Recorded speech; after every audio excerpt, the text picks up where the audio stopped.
Kira-kira dalam buku The Dancing Leader, kita mendapat sambutan dari Rektor Universitas Kristen Satyawacana. Judulnya adalah Hikmah Sebuah Keragaman. Profesor Pendeta John Titali, THB ya. Keragaman adalah hakikat alami manusia. Tak dapat ditolak dan tidak dapat dikehendaki juga. Dia menjadi dalam dirinya sendiri. Dua anak kembar pun tidak identik. Bawaan genetik menghasilkan keragaman tersebut. Robot yang diciptakan manusia saja yang mungkin bisa identik. Karena keragaman adalah alami, maka keragaman tidak bisa ditolak. Menolaknya sama dengan menolak kenyataan hidup manusiawi. Menolak kenyataan hidup membuat hidup tidak nyaman karena hidup seperti itu adalah sebuah mimpi. Mimpi adalah kenikmatan yang tidak menjadi keragaman juga tidak dapat dikehendaki. Dia datang begitu saja sesuai dengan kodratnya sehingga keragaman tidak dapat dibuatkan. Keragaman hanya harus diterima begitu saja. Ini menarik ini ya dengan konsep Bhinneka Tunggal Ika untuk dunia ya. Sebagai suatu bangsa yang terbentang luas dari Sabang sampai ke Merauke, dari berbagai pulau yang terjadi begitu saja, maka Indonesia tidak punya pilihan menerima tidak pula punya pilihan menerima keragaman itu. Negara yang terbentuk dari belasan ribu pulau sudah dengan sendirinya akan memiliki keragaman itu. Menolak keragaman itu sama saja dengan menolak keberadaan manusia dari belasan ribu pulau itu. Menolaknya sama saja dengan mengabaikan keberadaan hakiki dan jati diri manusia-manusia tersebut. Tidak ada kemalangan yang lebih buruk dalam kehidupan seseorang daripada penolakan keberadaan seseorang dalam hidupnya hanya karena dia tidak sama dengan yang lain itu. Sejarah peradaban manusia pada akhirnya diisi dengan mosaik pergolakan manusia karena penolakan itu, ya. Penolakan itu mengakibatkan penderitaan dan penderitaan mengakibatkan perjuang untuk mendapatkan penghargaan. Perjuangan itulah yang ditorehkan dalam mosaik sejarah manusia dalam berbagai usaha mendapatkan keadilan keberadaannya hanya sebagai seorang manusia.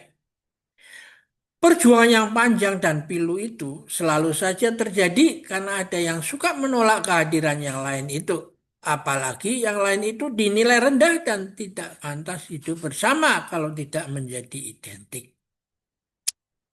Indonesia yang sadar akan keragaman itu dengan bijak oleh para pendiri negara ini ditakdirkan untuk menjadi demikian. Bhinneka Tunggal Ika, semboyan keramat bangsa ini adalah wujud dari tekad bangsa yang satu ini menghargai keragaman. Pancasila sebagai titik kulminasi dari keluhuran para pendiri bangsa dalam menghargai sesama warganya yang beragam tidak lahir begitu saja. Para pendiri bangsa pada tahun 1945 telah menuntaskan suatu proses panjang sejarah peradaban bangsa ini yang dimulai sejak dulu kala lewat berbagai pengalaman sejarah budayanya masing-masing. Pancasila adalah wujud penerimaan itu. Penerimaan keberagaman sebagai inilah yang membuat Pancasila tanpa ada rasa ragu-ragu diterima begitu saja oleh para pendiri bangsa sebagai dasar filosofis dan pandangan hidup bangsa baru yang bernama Indonesia ini.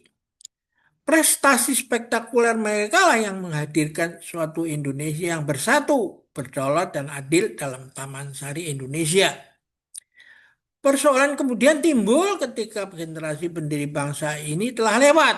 Apakah generasi penerus yaitu generasi pengisi kemerdekaan Indonesia, dapat meneruskan prestasi itu.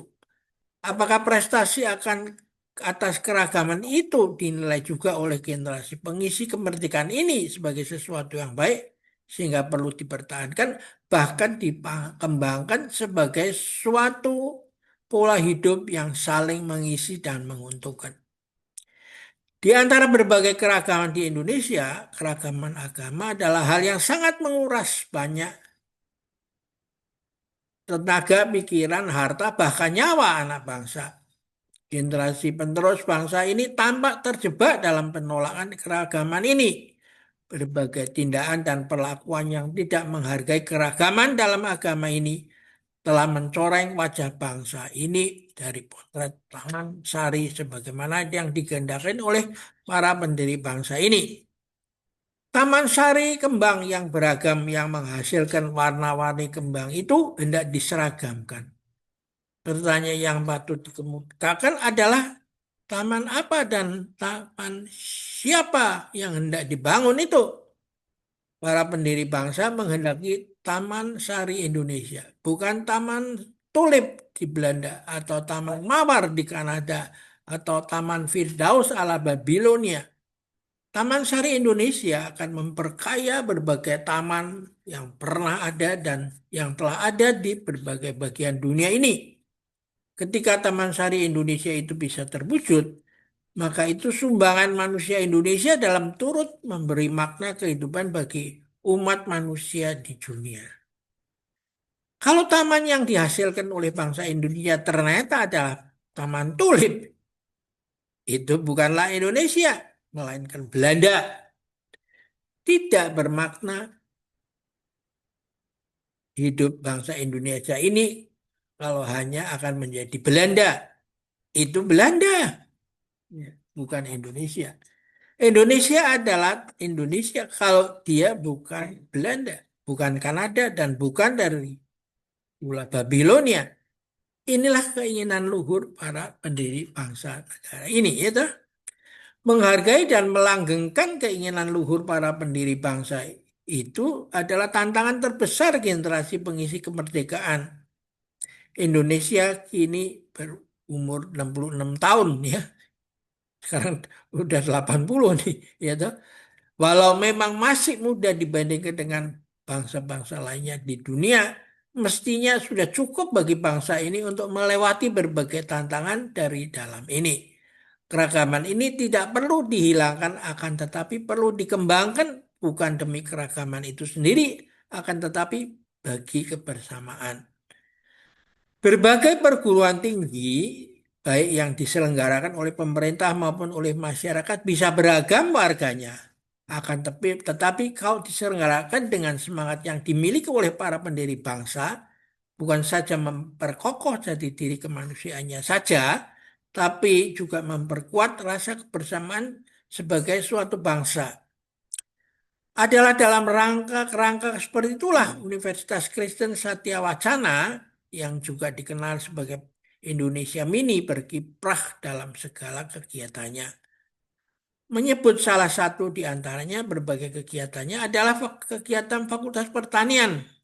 Fakultas ini turut terlibat dalam usaha diversifikasi tanaman pangan dalam rangka ketahanan pangan, telah bekerja keras melalui kegiatan-kegiatan penelitian, percobaan, dan pengabdian masyarakatnya, telah menghasilkan budidaya varietas gandum dewata yang lokal dari varietas bentuk induk DPR 162 yang dikembangkan di India, sehingga telah menjadi produsen benih gandum tersebut di Indonesia. Komitmen untuk terus mengusahakan pengolahan ilmu pengetahuan dan teknologi tidak dibatasi oleh keyakinan keagamaan yang dimiliki universitas ini. Sambil tetap menjaga identitasnya sebagai suatu perguruan tinggi yang diselenggarakan oleh dasar keyakinan, iman Kristennya, keprihatiannya terdapat masalah-masalah kemanusiaan, termasuk dalam mendukung program pemerintah dalam ketahanan pangan nasional adalah tantangan nyata yang ditangani oleh dunia perguruan tinggi. Kalau tidak mau hanya menjadi menara gading saja. Komitmen-komitmen seperti ini membawa dunia perguruan tinggi dalam kehidupan nyata kemanusiaan yang memang butuh makan. Keragaman imannya tidak menjadi halangan baginya untuk berusaha menyelesaikan persoalan kemanusiaan dan nasional ini. Komitmen kemanusiaan dan nasional inilah yang membuat keragaman itu menjadi sesuatu yang mempersatukan sehingga indahlah Taman Sari Indonesia. Dengan demikian dia juga terhindar dari kedudukan yang istimewa para ilmuwan di dunia perguruan tinggi di atas awan yang sering suka turun ke dunia nyata orang kecil di akar rumput. Dalam kerangka seperti itulah Universitas Kristen Satya Wacana terlibat dalam berbagai usaha menjadi suatu perguruan tinggi Kristen Indonesia yang nasionalis dan ekumenis. Sehingga bangsa Indonesia yang beragam ini tetap eksis sebagai suatu bangsa besar karena keragamannya. Kalau saja hal tersebut ini dapat dilakukan oleh berbagai perguruan tinggi di Indonesia dengan berbagai keragamannya, maka itulah hikmah dari keragaman. Ditulis pada tahun di Salatiga September 2011.